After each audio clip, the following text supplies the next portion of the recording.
Now we get to pivot to the party that is Europe. And when you look at just the Eurozone aggregate in general, it's just showing you the pressure that continues in general when we're looking at the different shifts on the CPI estimate year on year. So 9.7% on the survey came in at 10%. CPI month over month was expected to be at 0.9, came in at 1.2%.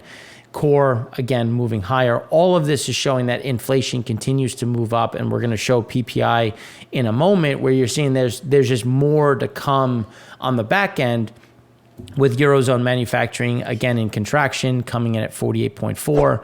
PPI expected at 5%, came in at 5%, slightly higher year on year at 43.3%. To give you an idea of how insane that is. Eurozone services, 48.8. Composite coming in at 48.1. Obviously, retail sales also slowing. It's the worst backdrop. And the reason, I mean, the numbers aren't like, oh, we're in a depression. But then if you look forward and you look at rolling brownouts, problems on the grid, availability of electricity, manufacturing, jobs, that's the issue. That's the acceleration to the downside that we're so concerned about. And then when you start looking at Germany and the export side, well, unemployment, was right around 5.5. But look at manufacturing, was expected at 48.3, came in at 47.8. Exports was expected at 1.5, came in at 1.6. Imports came in at 3.4%. But so the trade balance is almost negative. And remember, Germany is a net exporting nation, and the trade balance is moving down. Then you look at global Germany services, was expected at 45.4, came in at 45. So composite came in at 45.7. So again, you have an accelerating downside, and that pressure in general with factory orders month on month coming in at negative 2.4% versus the estimate of 0.7. So then you look at German construction, 41.8.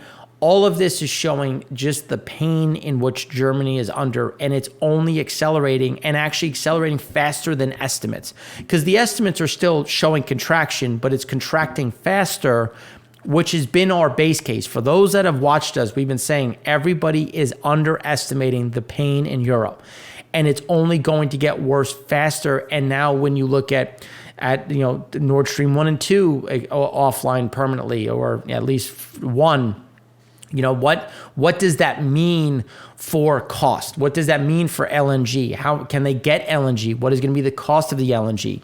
That is those additional pressure points. Then you look at France, CPI expected to be at negative 0.1, came in at negative 0.5. When you look at PPI, came in at 2.7%, acceleration from the previous month. PPI year over year, 29.5%. So you're seeing an acceleration on the PPI. So CPI slowed for a minute, but again, PPI is showing you where the direction is, where the pain is going. Consumer spending starting to, fairly flat month on month. Industrial production still fairly stable, but we do see that rolling over. And then services was expected at 53, came in at 52.9, bringing composite right at 51.2. So France still is kind of bumping along the bottom. The bigger issue is Germany, the largest economy within Europe. And that's where we see the biggest hiccup. And as Germany falls, it's going to have a cascading effect because of how they're interlinked, how that works. And that's where we see a lot of those knock-on effects. So then when you look at the Eurozone composite PMI, and we're coming into points where when you look at the Eurozone debt crisis, where things were, and that German trade balance, I mean, this is the lowest it's been going back to 2000. And how are they going to finance themselves? They're used to having this cushion. They're used to having that positive current accounts. That is going to be a huge drain on GDP, which is what we've been talking about, is that pivot is going to be crushing. Eurozone CPI, you get an idea of the acceleration. Core CPI, again, just the inherent move. And we haven't even gotten into winter yet in terms of diesel, natural gas, electricity, which is going to keep things moving higher. Eurozone PPI, again, moving to that new realm. PPI year over year, gas distribution, 209.8%.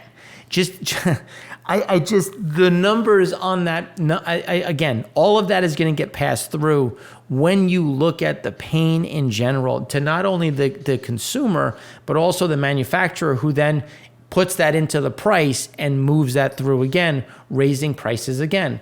Italy manufacturing PPI, 50.5%, another reacceleration. Eurozone manufacturing confidence was expected at negative 0.7, came in at negative 0.4. Still negative, not as bad, but again, Italy is showing you more of that pain. And then when you look at the successful transition, monthly natural gas consumption by German industrial customers, it is down to 22. It's down 22%. So how are you going to maintain an economy when you're consuming that much less, and that much more of a problem when you look at, well, how are we going to address this? What is going to be the means in which we address it? And again, that is an underlying problem. As we see manufacturing PMI, again, coming in negative, Eurozone manufacturing PMI new orders accelerating to the downside, now at 41.3, a huge leading indicator showing that we are still far from the bottom in terms of where this is going, how that's going to impact the different pieces. And then when you look at just the energy intensive production is sinking because they don't have the capacity. So you have to now import everything you did internally because you don't have the power to do it. You don't have the energy costs. It's just cheaper to import, which again is creating a lot of these underlying problems.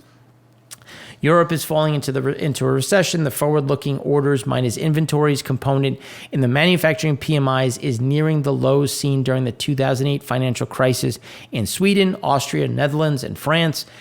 Again, everybody is moving in the same direction at different paces, but all moving in the same direction, which with Germany leading the charge, which is a problem given its sheer size on an economic basis. Then when you look at German inflation, expected at 10.2, came in at 10.9. Inflation on food, 18.7%. And that's where everyone keeps talking about all these different pieces. Every piece of that CPI pie, every piece of what a consumer needs to survive is ripping higher. And that is the underlying problems we continue to see when we're looking at the health of the European economy. French PPI, again, accelerating higher, even as you get some of that CPI coming down. But look at that leading indicator. So we had PPI come down a bit. PPI came down a bit. CPI came down a bit. PPI accelerated. I'm going to give you 3 guesses what CPI is going to do. It may take an extra month, but again, you're seeing that reacceleration, and it's only going to get worse as we move into the winter months.